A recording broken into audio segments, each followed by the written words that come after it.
Hello, friends, and thank you for logging in. Welcome to the session called Front Office Terminology 1.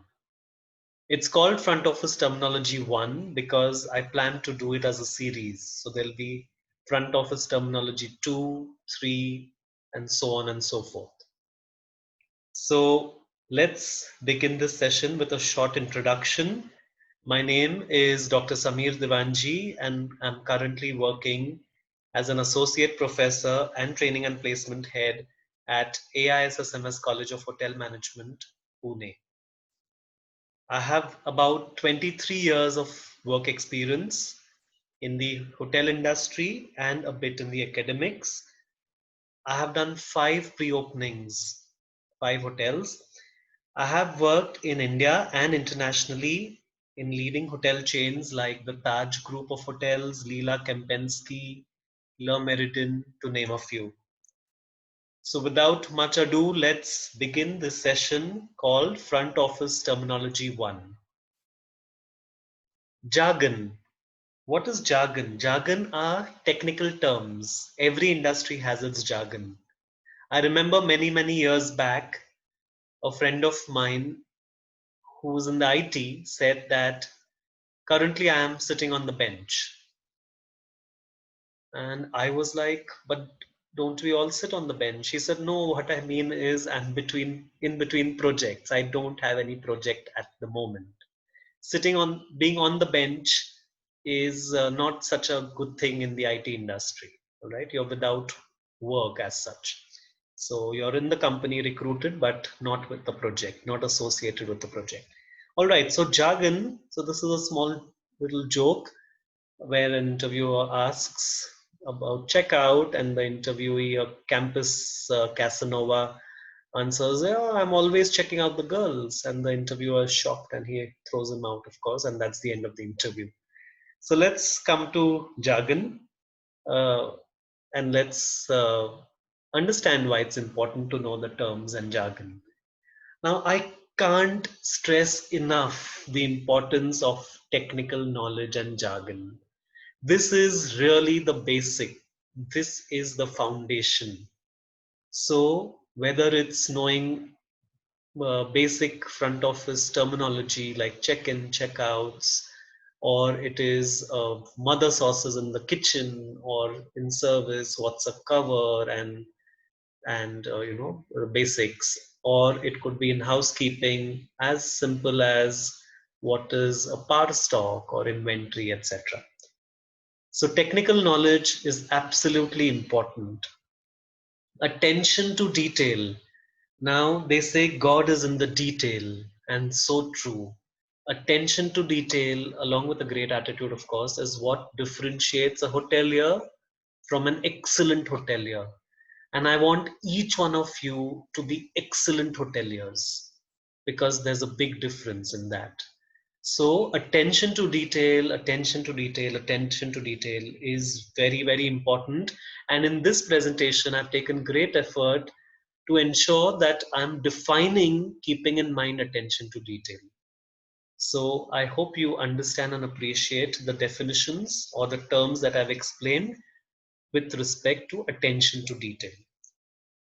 Now, coming to the campus recruitment point of view, while this presentation series is important for first years, second years, third years, all the students and young professionals, it's also very important for the final year students from the campus point of view, because you have to know your basics. As I said, having worked for so many years across geographies, I was also in a role where I was interviewing candidates across India and abroad, and I often found that they lack in their basic knowledge.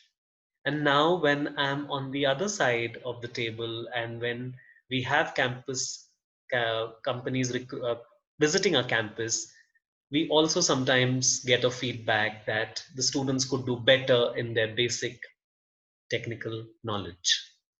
So I urge all the students to revisit, revise, reiterate, refresh their memory. Because if you don't do all that, you tend to forget.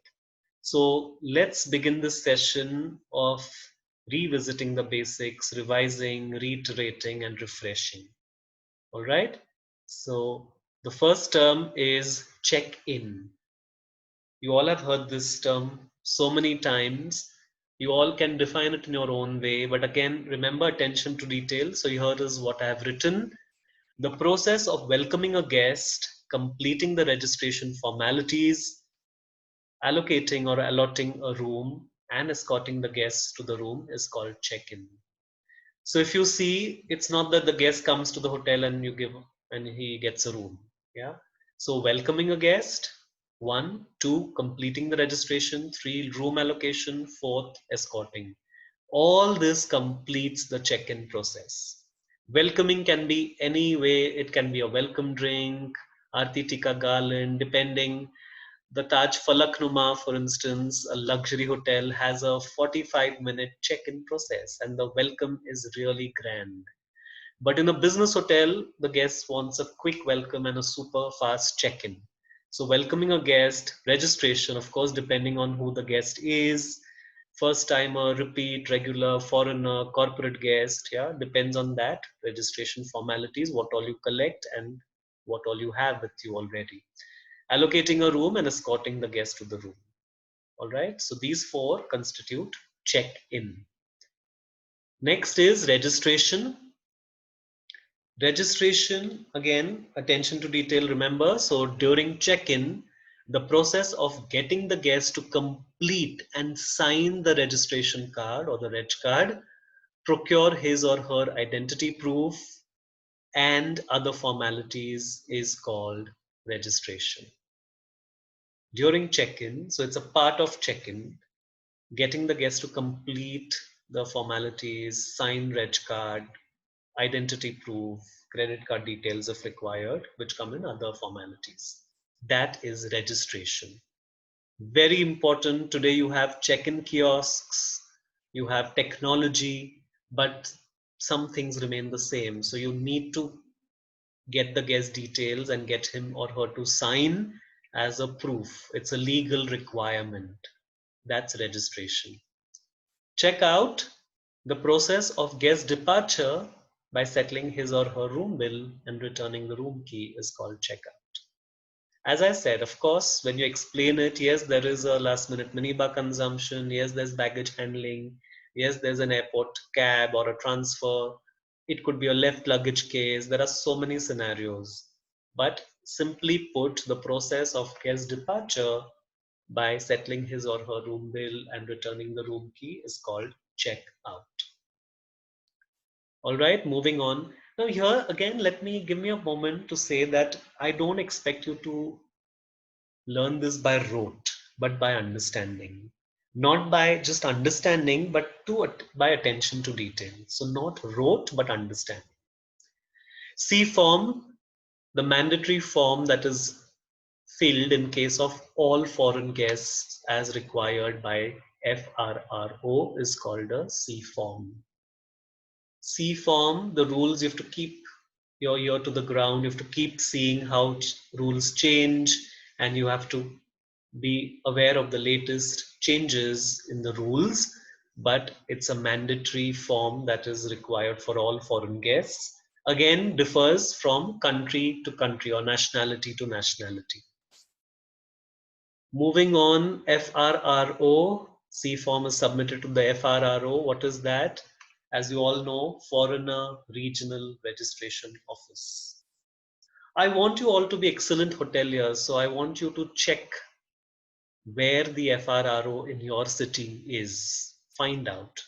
Even if you're not in the hotels, you're still studying, just find out where the FRRO is. Is it in the commissioner's office or is it near in the particular area? Find out where your foreigner regional registration office is. Also, yes, find out your local office and check laws, because every state there would be some changes. Some are, of course, pan-India rules and some change as per the state. All right, so that's FRRO.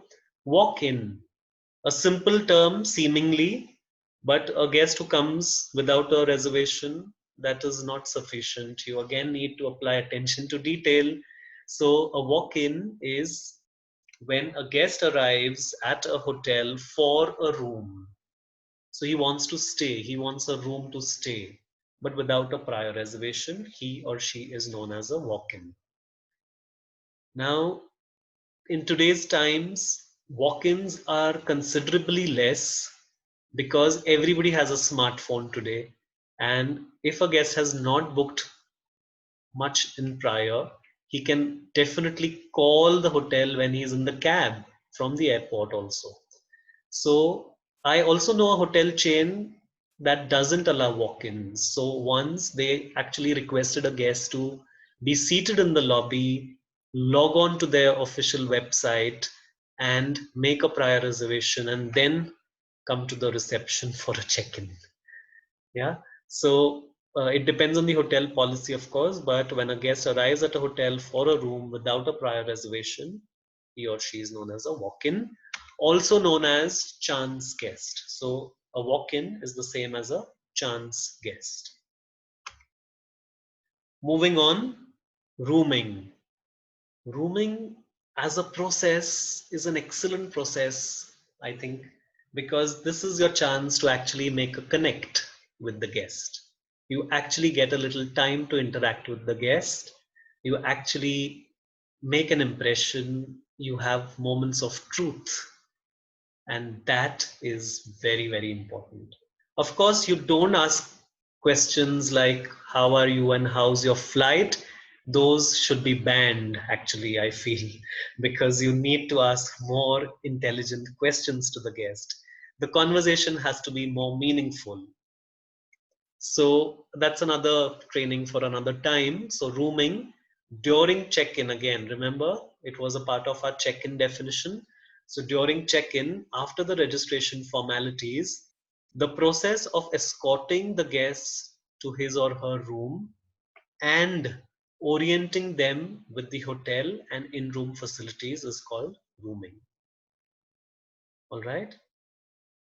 After registration and room allocation, during check-in, when you escort the guest to his or her room and you quickly tell them about the hotel on the way, the restaurants, the breakfast place, the newly renovated health club, maybe the spa, the swimming pool, etc., or the food festival going on at a restaurant, and then take them to the room, open it for them graciously, and quickly orient them with the room facilities. I remember many years back when I was working in the front office, a guest was very upset when the next day during his stay in the morning, he realized he didn't know how to operate the shower. So it is very important if you have a complex gadget or something which is very high tech or something which is very unique to your hotel, you must explain that to the guest. Sometimes the master switch in the room is not so visible, or sometimes, as I said, the shower mixer. So it depends. You must identify 2 or 3 things that you need to definitely tell the guest during rooming. So great process, wonderful for moments of truth and making a great impression. Overstay. As the term says, the guest has booked from a check-in date of 14th to check-out date of 16th. So beyond 16th, if he extends, it's overstay. When a hotel guest extends his stay beyond his original date of departure, as confirmed during check-in registration, it is known as overstay. So when a guest extends his stay beyond his original date of departure, it is known as an overstay. I want to throw another term at you now, which is similar sounding and often confused. And during campus interviews, it's easier to confuse a candidate who's already a little tensed and nervous with these terms. So while we discussed overstay, now we are at stayover. So stayover actually is a generic term. All resident guests staying for that particular night are known as stayovers. So when you're calculating your statistics or you're giving your count, it's the stayovers. So if the guest is checked in today and staying tonight, he's a stayover. If The guest who's checked in yesterday and staying for 2 nights is also a stayover for tonight. So all resident guests staying for that particular night are known as stayovers. It's a generic term, stayovers, used for calculation. All right, not to be confused with overstay. Overstay is extension of your stay beyond your departure date. Stayovers and overstay. I hope it's clear. Understay, while we are at that, understay is exactly the opposite of, yes, it's the opposite of overstay. Understay. When a hotel guest curtails her stay and departs before her original date of departure, it is an understay. Some books also refer to it as curtailment. Curtailment or understay are synonyms, similar terms. It means exactly the same. Now, why a guest is departing earlier, of course, depends on the guest, the reason. Sometimes it could be that there's an emergency back home and the guest has to rush. Sometimes it could be that he or she had anticipated 3 days of business work, but that meetings got over soon, or a meeting got cancelled, or a day got rescheduled, and hence they need to depart earlier. You must hope and ensure that the understay is not because of bad service and bad attitude of the staff. So ensure that the guest has been extremely happy with his or her stay, and you or your hotel is not the reason for the understay. All right. Moving on, cancellation. Yes, as the term simply says, when a guest with a reservation cancels his booking due to various reasons, it is called cancellation. All right. So sometimes travel plans change, sometimes things get rescheduled. So you need to cancel a reservation, hotel reservation. So when a guest with a reservation cancels his booking due to various reasons, it is cancellation. The hotel may charge the guest as per the cancellation policies, very clearly mentioned on the hotel website, in your confirmation mail to the guest, and in every communication that you make during reservations. The cancellation policies are very clearly laid out. A hotel may take a call if the guest is a regular guest, is an important guest, the company account is really important. They may waive off cancellation charges. All right. So it's denoted by CX. CX again is cancellation. CX. No show. When a guest with a confirmed reservation does not show up for a check-in, he or she is called a no-show, nor does the guest cancel the booking. So the guests who don't show up without even informing the hotel, that is the essence of a no-show. So I repeat, when a guest with a confirmed reservation does not show up for the check-in, he or she is called a no-show. All right. Meal plans. There's a separate chapter on meal plans, so I'm not going into details of every meal plan. However, I've noted a few examples here. I think they'll be important for you to understand it better and revisit and reiterate and revise. Meal plans are room packages with meals included in the rates. For example, EP, European plan, CP, Continental plan, B&B, bed and breakfast. Resorts typically may offer an full board American plan, AP, au pension, or demi pension, modified American plan, MAP. All right. Modified American has breakfast, room rate, of course, breakfast, and either lunch or dinner, a choice, along with taxes. Full board, of course, is lunch and dinner, breakfast, taxes, rooms, everything. All inclusive sometimes, which has other things like liquor also, depending. Very popular with resorts, of course. So meal plans are room packages with meals included in the rates. Guaranteed reservation. Now a guest has booked a room and he's guaranteeing it because it's Christmas, New Year time, your resort is full. Absolutely, you also want a guarantee.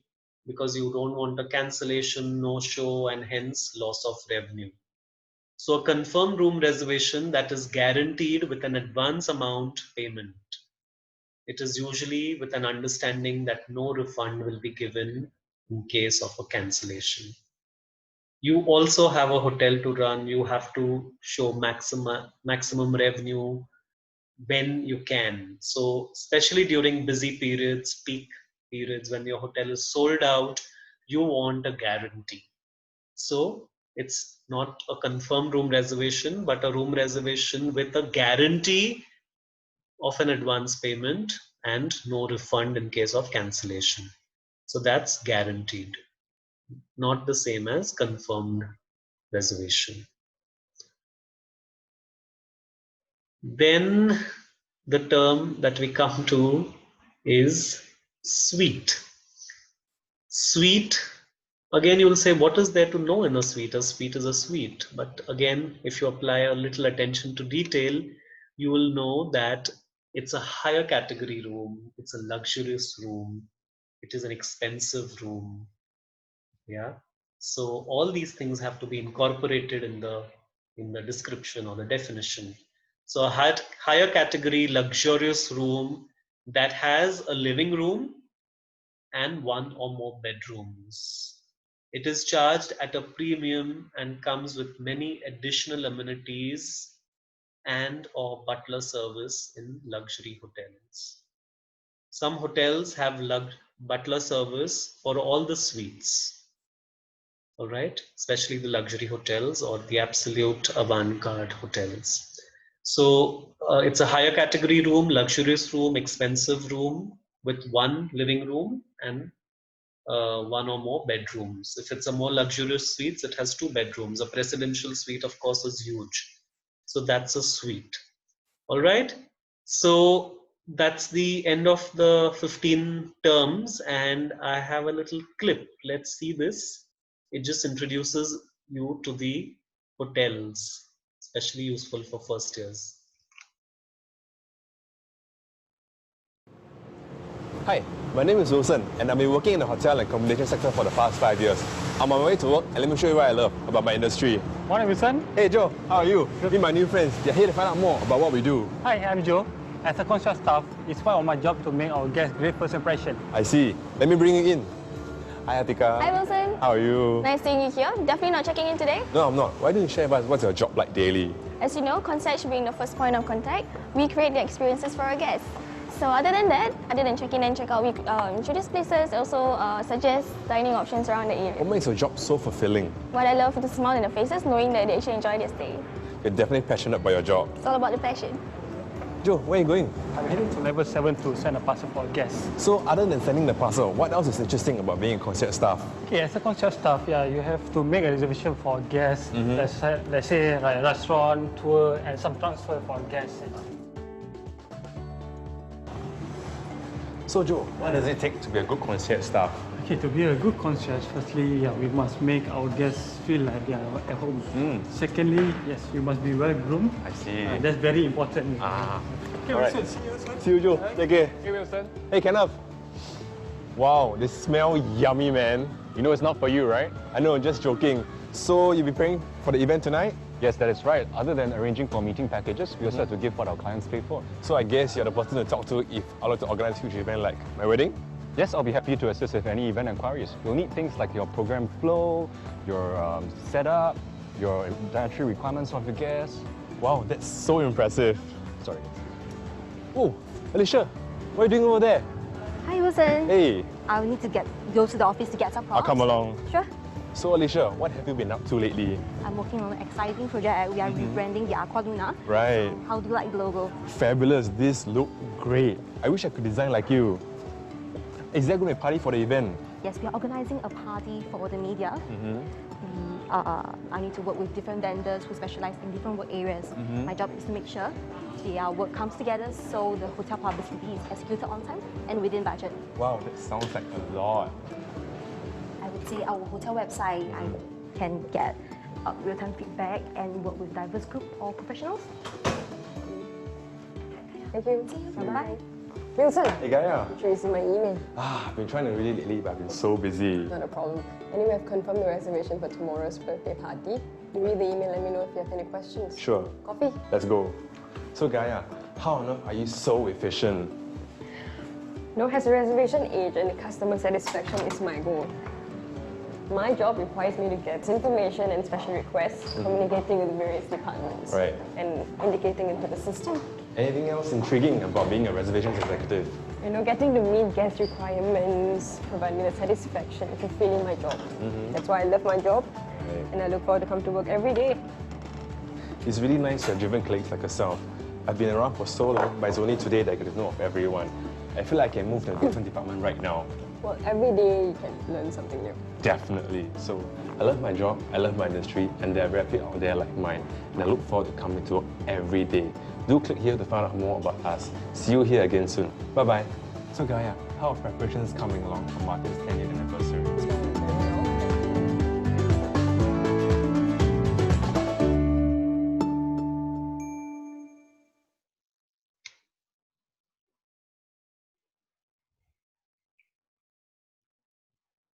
All right, so I hope you enjoyed the video. I want you to ignore the salary bit, of course. That was not my intention. So Singapore is a wonderful city and country. You must visit it. Anyway, a quick recap. So we looked at what is a check-in, registration, checkout, C-form, FRRO, walk-in, rooming a guest, stayovers, understay, cancellation, no-show, meal plans, guaranteed reservation, and suite, right? So these are all the terms that we overstay also. Yeah, I was wondering where that went. Overstay, understay, and stayover. Right. So these are the 15 terms that were part of front office terminology 1. I hope you enjoyed the recap. And there is a quiz that I've made, a very simple quiz, which will be fun to take for you. So it's at the description. Please do go ahead. Yeah, so that's the video courtesy Singapore Workforce and some references. Thank you for your time, for your attention, and for your commitment to be an excellent hotelier. Thank you very much, and hope to see you in the next more exciting stuff that's coming up. So keep subscribing to my YouTube. Thank you. Good day.